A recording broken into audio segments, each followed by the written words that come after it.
Diablo IV seasons have become a hot debate. Even before the game launched, I had a video where I said that seasons would make new players quit the game, or at least people unfamiliar with it. Unsurprising, many people are shocked to learn they have to make a brand new character if they want to enjoy the seasonal content. Now, I want to react to a video from Riker he put out 3 days ago that says why you should love Diablo IV seasonal resets. When this actually uploads, it'll be 4 days out. We like to react to content. A lot of the times I try to let that content live a little bit on YouTube before we do that, and make sure and support the video in the link below. We want to support and the videos that we use, the channels that we react to. Make sure and go give some love to the video, even if you don't agree with him or me. We always like to show that appreciation. So let's see what Riker has to say about the seasonal format. Hey folks, this is Riker. And lately, I've been seeing a lot of controversy and talk between new players and veterans about seasonal resets in Diablo IV. Players new to the genre are saying, man, I don't want to have to grind everything all over again at the start of a season. Veterans are saying, nah, this is the way it's been. This is good. And then here's the thing, I pre-watched this, and I caught that right off of the rip, because I think this is a common mistake that's being made, is that it's being couched and squared as if it's just people unfamiliar with Diablo, unfamiliar with ARPGs that don't like it. I think that's completely untrue. There are many people who have played Diablo 1, 2, and 3 that don't like the idea of starting over just to enjoy the seasonal content. I myself am one of those people. I've played every Diablo up to this point. My wife and I did the seasonal grind a couple of times in Diablo 3. We largely stopped because it kept making us separate, because it was like, hey, you need to do this stuff solo. I wish they would have been like, do solo or do this, so that we could have just stayed together. However, I still think there's something to be said for using a main character and just grinding the battle pass, or just working on the seasonal challenges while you continue to level that character or work through clearing the map or whatever it is that you're working on. I think it's a giant misconception, and really I think a fundamental misunderstanding of the problem, to square this as if, oh, it's just players that are new and unfamiliar, and really long-standing players think it's totally fine. I think it's everywhere in between. There are long-standing players that would like the option to just periodically say, nah, I'll just use an existing character. Let's just work on the challenges and the battle passes. And there's new players that like the seasonal idea. They think it sounds cool. I don't think it's as cleanly cut as this. And him starting the video that way, I'm a little worried that that's just kind of how it goes, is it's going to be couched as new players should give it a shot. Old players are the ones that have this one right. Then all that's getting conflated with the argument against having to grind Renown again. So in this video, I just want to talk about seasonal resets. I want to talk about why some people are opposed to them. I want to share my story about how I used to be opposed to them, and what made me change my mind, and why seasonal resets are a good thing, and why the Renown grind might not be so bad, or at least how the devs can make it better. So I like that. I don't like pausing on a bad pause. I like that he's, from the outset, letting you know what his position is. He thinks it's a good thing. He's one of the people that was won over by it, and he's even going to make some suggestions about Renown, because that's been, one of the main... The funny thing is that resetting Renown is what brought this to the forefront, and so many gaming outlets were like, I didn't know you were going to have to make a new character, which is surprising. To the devs' credit, this was very apparent from the early stages. I said this was going to make people quit. I said it was going to take people by surprise, and it is. People didn't see it coming. Even gaming outlets that write video game blogs and articles, even they're like, I didn't know this was going to be a thing. It was pretty clear from early on, but I'm interested to see what he has to say. Again, I think the thing I'm going to continue to stress is giving somebody the option to use their Eternal Realm character is not going to take away from the people that like the seasonal format as it is. So first off, just to clarify, seasonal resets. What are we talking about? ARPGs in general now. Modern ARPGs have seasons. Call them seasons, call them ladders, call them leagues. There's some term where every few months there's a new patch that comes out with new content, and with that comes a reset, where if you want to participate in this new content, you got to make a fresh character. Everyone starts from scratch like it's a new game, a new account. Some small things might carry over to some degree, but the spirit of this is that we all start anew. You leave your old character behind. And so And one of my main issues with the way Diablo IV is doing it since the very beginning is that these seasonal quest lines are going to bring familiar characters back, introduce new characters, establish lore, expand the world of Sanctuary, and our place in it is some of the language that they've used. That doesn't make any sense if I'm on a brand new character. What do you mean my place in Sanctuary? With a character I literally just made? And who cares about returning characters or new characters if I'm interacting with them with a brand new person that I've made? Because they even put your personal and customized character in the cutscenes. I don't understand this mindset that, well, the new content, it's basically a brand new game. Yeah, but the fact that they're including quest lines, and then the pushback has been, oh, it's not campaign. Okay, but there's still quest lines that establish lore and establish new and returning characters. And then who are you going to play the expansion with when an expansion finally comes out? That's another great question. Like, the seasonal format's great when you want to start a new character. Maybe you haven't tried a sorcerer or something, and you can make a brand new one, and everything's kind of expedited and sped up. But it's not going to be a good experience for people who literally have one character right now that they're still working on. So for a lot of people unfamiliar with this type of game, the thought is, well, wait a minute.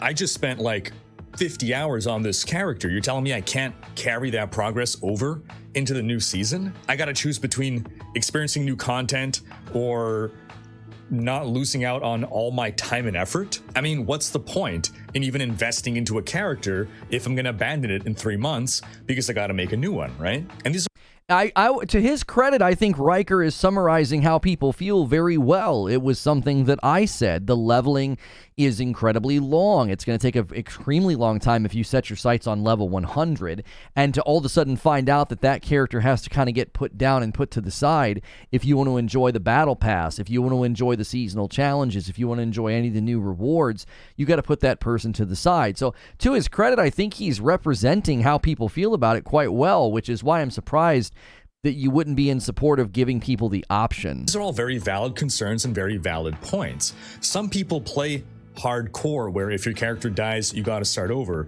So they have that mentality of, well, I know I can lose all my progress and have to start over. But people who choose not to opt into hardcore, who are going for that softcore experience, that's presumably partially at least because they want to retain their progress. They don't want to feel like their hours were wasted because their character is effectively gone. It can take 80 to 200 hours to grind to level 100 in Diablo IV, depending on how fast or slow you might be and what techniques you're using. It can take months to get a super rare item to drop. So what's the point if you can't keep that progress? I love that he's bringing this up because so many people are defending incredibly low drop rates for items in this game while also defending seasonal format. And I continue to say that just represents a dissonance in this game. It doesn't know what it wants to be. I've got 2 live streams. One was that this game has an identity crisis, and the other is that it's an MMO in disguise. That's an MMO style of decision and design philosophy to say we're going to have items that almost never drop.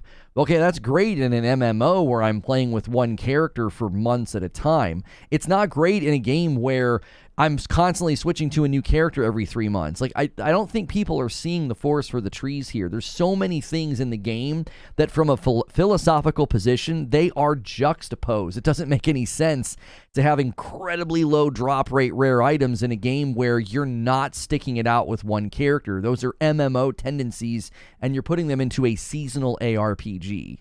Now, when season started in Diablo 3, that's exactly how I felt. I've invested so much time, so many months into building up my characters. Why would I just let that go? When the first season rolled out for Diablo 3, there wasn't even really new content back then. That's something that developed more over time and mostly from other games where new seasons became an opportunity to add new content into the game beyond just new unique items and new sets. Other games. I think something he's missing in the grand scheme here, too, he might touch on it in a moment, is many people accepted seasons in Diablo 3 because it was a year later, because they were sort of like, okay, I've pretty much done everything I could possibly do on 1 or 2 characters. The idea actually, I think, hooked a lot of people because it recaptured that early game feel, that early game grind, and it was fast, and it was exciting, and it gave it more of an arcade-ish feel. I think that's why season 1 is such a sticking point for people. It's like, we just got started. Like, what are you talking about? I got to start a new character. So I don't know if he's going to address that. I think that's a significant difference in how seasons landed in Diablo 3 compared to how they're landing in Diablo 4. Games now have introduced the ability to have new game mechanics, new quests, more exciting, new and fresh content. But back then, we didn't even have any of that. It was just, okay, there's a couple new items you can find, but there's also a cosmetic reward. So I said, all right, well, I'm just gonna play the new season just to get that cosmetic reward, and then I'm going right back to non-season. I'm gonna keep playing my characters that I've invested all this time into. So I played my first season, and I literally never went back to playing non-season. I kept playing Diablo 3 for years without any significant break. And I would play at the start of every new season, and I would only ever play season from there on out. And it's something that, just against all logic and reason, just experiencing it is what's gonna make you a believer. It was just so fun to play a new season. And I think that that's great. I think that's great. I think more people will consider doing it if it's an option. If it's a requirement, a lot of people are going to say, oh, miss me with that. I'm out. I'm not playing this game, right? He was willing to try it because I think he just kind of admitted it in his mind. Oh, I'm going to do this, get the cosmetic, and then I'm going to go back to my main character. That right there is a big difference. Was, oh, I can take the cosmetic back to my main character. I can kind of go back to what I was doing. The difference is, it's a giant difference that keeps getting missed here, is Diablo 4 seasonal format now includes a battle pass. That was not in Diablo 3. You were grinding the season and the challenges, and then you'd get all those cosmetic rewards. There was no battle pass. Battle passes are seen as sort of that nice casual passive grind. Casual. There you go. Passive and casual into one word. That kind of a grind is really appealing to people. That mechanism keeps people coming back. If you look at games like Destiny as an example, that's another game where you keep coming back. You use your main character, you grind that battle pass, you do the new activities, you experience the new story, and then you continue going on your way. Giving people that option, I think Riker is correct that people would be convinced and like it because I like it, but I like it when I choose it for myself, not when I'm forced to do it. There would be times where I would do a new seasonal character. There would be times where I would just do the season with the main character, but having that option, I think, is great. It's how you develop a diverse base of players, and it's also how you get people to experience what he experienced. They just try it out. I mean, the main reason people tried out Diablo 3 seasons is there was nothing else to do at the time. Like, he didn't have much of a choice. So I think giving people the option would make a lot more people even consider doing it going forward. Many people are just going to walk away. They're not even going to try it. Let's hit upon some points as to why that is. First off, it's just a fresh new experience. It's almost like playing the game again for the first time. That new game experience, that new game smell, isn't that always the most fun you have in a game? You can hardly ever recapture the magic of your first couple days, maybe even weeks with a new game. And seasons, a fresh start, somewhat are able to give us some Xerox of that experience. Sorry for the Zoomers, some artifact JPEG of that experience. And this is even more. And what he's saying is true in other games. No Man's Sky virtually carbon copied the way they do seasons in Diablo with their expeditions, and he's right. It recaptures that new car smell, that, this is so fun, everything's happening very quickly. You know, once you're really established, you don't have all those experiences anymore. So he's right, he is. But that doesn't mean this is the only way. It doesn't need to have rigidity. It just needs to be an option, and then people would experience exactly what he's talking about. I think that's where people are really missing the boat here, is that there's two types of ways to get players to do the thing that you want them to do. You can restrict player behavior, or you can incentivize player behavior. I've always said that the strongest and the most healthiest way to get players to do a certain thing is to incentivize, because then they feel they're choosing it of their own volition and being rewarded accordingly. If you restrict the player and they do give in or they acquiesce, I don't think they're in the right psychological state to enjoy all the things you're talking about. They're going to do it begrudgingly, and that's the point that I'm trying to make in this video in particular, is give people the choice, because then if they decide to try it out one day, they'll probably have this experience that Riker is describing, and they'll become a fan of it. more true now that in Diablo IV, every season will bring in appreciable new content to experience. So playing in a new season will not feel exactly the same as when you first played Diablo IV, because things will be different in the game. New character builds might be possible now. New strategies for leveling up your characters might be possible now. And these are things that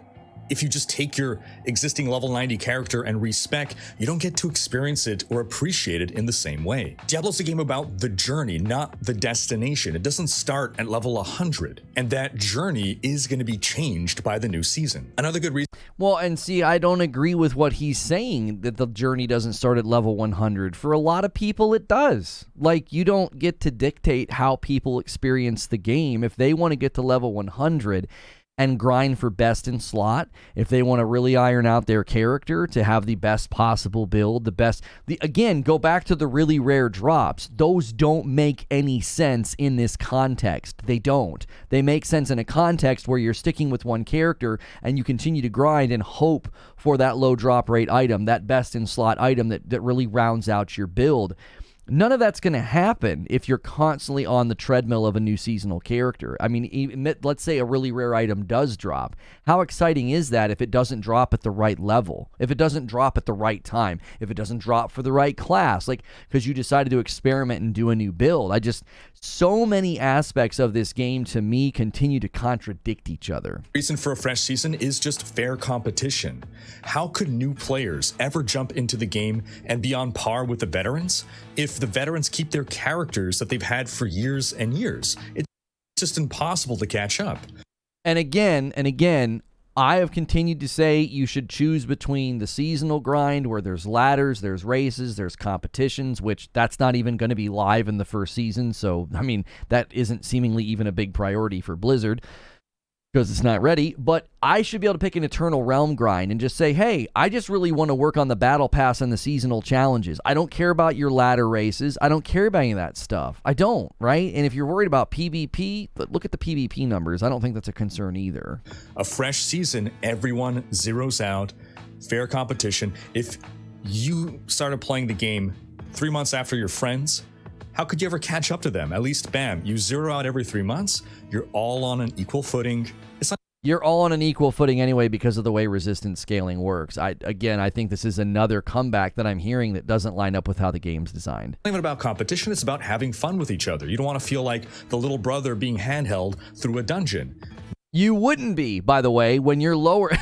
That's the thing. Again, when you're lower level, you kill things faster. Like if you bring somebody into your game and they're at a lower level, if they're behind you, they don't have the level of damage resistance scaling that you do. So they tend to kill everything much quicker because they're killing them as if they're at their own level. And you tend to kill things much quicker earlier in the game because there's less resistance scaling. So it's like, that wouldn't even be a reality either. And again, if somebody's going to come to the game and start a brand new fresh seasonal character and they want to play with their buddy and their buddy's a level 90. I mean, again, that's them choosing that experience. That forcing me to start over just so I can do a battle pass and your seasonal challenges, just in case I have a friend who's going to be like unhappy about the fact that I didn't have to start over. I don't think that's a very compelling argument at all, especially because they've managed that with damage scaling and resistance scaling. Now you all get to start fresh, and if you are competitive, well, now this is your time to prove yourself. All of a sudden, the competition isn't who's been playing the longest, who's had more time in rank, it's who has the best strategy, the best techniques, the best builds. And if you're not competitive with other people, like I'm not competitive with other people, but I'm competitive with myself, every season, I just want to do better than I did last time. I want to level more efficiently. I want to push further. I want to make a better build. I want to remember the mistakes that I made in the past, and I don't want to repeat them. But probably the most significant factor of why we need these resets is the game just gets stale. Action RPGs just aren't designed for you to stay at level 100 for eternity and just keep farming the same items. And I will just keep repeating, it's just a matter of giving people the choice. If they would just rather stay on their level 75 or 100 character and grind the battle pass and the seasonal challenges to get all the cool rewards, that's their choice. You're also leaving out all of the people who won't even be close to level 100. It's just going to feel weird to be like a 62 or like a 73 and be like, man, or like I just hit 50 and now I'm supposed to start over. Again, you're missing so many players with this assessment. You're missing so many people that will not be ready to sort of say, oh, the game is stale or I'm maxed out. Now, I have my own reasons that I feel like the game is very boring with the lack of vertical leveling, the vertical progression within skills. You're using the same skills all the time from very early on. Diablo 3 constantly had me looping back and trying out different skills and builds because of the runes, and how you leveled was just a better experience, I felt like, in Diablo 3. But again, you're speaking for people. You're presuming that everybody's going to be like you and ready for the new season. They're already at level 100 and they're ready to kind of put that character down. It's become stale. I hazard a guess that the majority of the player base will not be at that point when the first season 1 starts. I would put money on the table that the vast majority of the player base will not be at that point, which is why this is becoming a big debate. Getting that reset every few months helps keep things fresh. And I know some people are arguing, well, the ARPGs should evolve. They shouldn't continue to be made that way. People point to the MMO model, where you keep your high-level character, new content comes out, you experience it, but an ARPG is not an MMO. That's why I like ARPGs and I don't like MMOs, because it's much more about the journey. It's about the leveling up. It's about the finding gear, and you can't really keep adding on to that with expansions or with seasons every 3 months without. This goes back to how the game has a split identity, though. Why does it take so long to get to level 100? Why do you have items with incredibly low drop rates? That's MMO. That's MMO style philosophy. It just doesn't make any sense. The base game, the Eternal Realm, is built like an MMO. And then I guess the rest of the game is just grinding seasons. And again, those two things feel like they're at odds with each other. About literally raising the level cap every 3 months. And then something that's become a very important part of the seasonal reset is the community aspect of it. Every 3 months, we have this big, exciting event that we all jump online and slam the servers for. An ARPG's life cycle goes through these spikes. The start of every season, everyone is eager to hop on. Maybe midway through a season, a lot of people have dropped off. They got their fix, they got their fill, and they don't hate the game, but they're just ready to jump in again in the new season. Now, again, you can argue, well, you can have that just with a new expansion or a new content drop that doesn't force you to reset. But because of all the things that I've outlined previously, it doesn't hit as hard if it doesn't come with that reset. Now, again, I feel like he's right, but only if you entertain it in that way. Nobody's saying do an expansion every 3 or 4 months. Nobody's saying that. What everybody's just continued to say is, look, man, y'all want to reset, do your ladder races and have that fresh new car smell, man, you go for it. But I just want to work on the challenges in the battle pass with a character I've already got, because I'm not done with them. Like, let me keep playing with them. Seasonal grind is exciting. People like to do battle passes. They like to get those cool trinkets and rewards. I just feel like we're again creating false binaries. It's like, what do you mean? It doesn't have to be this way. It's not between doing a season every 3 months and an expansion every 3 months. It's not between no reset or everybody resets. It doesn't need to be that extreme. Just give people the option. That's literally what this comes down to. Now, specifically on the topic of the Renown grind, which a lot of people blasted through. They just sat down, did Renown for however many hours it takes in one shot, and they hated themselves after, and they never want to grind Renown again. And if we literally have to do that exactly the same way as we previously did, I can understand why people don't want to do that. Devs are already starting to change what we are able to retain from the Renown grind that we've already done into the new season. And one thing that, we'll see when Season 1 is revealed, when the Battle Pass is revealed as well. The free Battle Pass is something to consider as well that we'll discuss right now. We need to see what the devs actually have planned. Hopefully they do have something planned in this regard, but if they don't, then there's an opportunity here to have every season somehow alter the Renown grind if the Renown grind will remain a part of the game. Maybe the Battle Pass offers alternative ways to get Renown that doesn't have us do exactly the same stuff we've always done. Again, I like Riker. I think he's trying to see this from the most positive light. But even veteran players, hardcore players, are like, bro, I am not doing that again. Even if you change it, They don't want to do it again. I think this game is just continuing to show itself to be, I don't think it's ready. I think a lot of these things have not been ironed out. I don't think they knew how certain things were going to play out and be fleshed out. From everything we've heard, it was just a lot of crunch, and it was miserable to work there, and they weren't even sure they were going to hit the date. And the fact that class balance is all over the place, and you're turning things off in the late game, and early game class balance was still not ready to go at day one. I firmly believe that. It's because the game wasn't ready. And he's talking about, oh, yeah, it's fine if they make it different. I'm telling you that players are not looking at this so simplistically. Even if you really like grinding a brand new player, I don't think players are wanting to grind Renown all over again. I'm going to cut it there because I know he's getting into like Renown and some other things. I think I've done an ample reaction. It's like very much at the tail end of his video, and we're going to get into things that we don't know. We don't know if they're going to stick to their guns on Renown. We don't know what any of this stuff has. I would much rather just sort of react to him at a philosophical level as to why giving people the option to just do the challenges and the battle pass to get the rewards with an existing character, why that is not a threat to the seasonal format. You can do and allow both. It doesn't need to be set up in the way that it is. And I hate to say it, I've been proven right pretty firmly about this game. I told people ahead of time this was going to be a huge debate and a huge problem, and everybody hand-waved me and said, this is just how ARPGs are. You don't know what you're talking about. The fact that it's got to the level of the fever pitch that it has, that Riker's making a video, blogs and articles are going out. I mean, his video has almost 200,000 views, so clearly it's a hot topic, and not everybody agrees. I don't want to know what you think. Let me know in the comments below. Leave me a comment. Where do you land on this? What are you going to do when Season 1 rolls around? As always, hit subscribe, hit the bell button, and I will see you in the next video.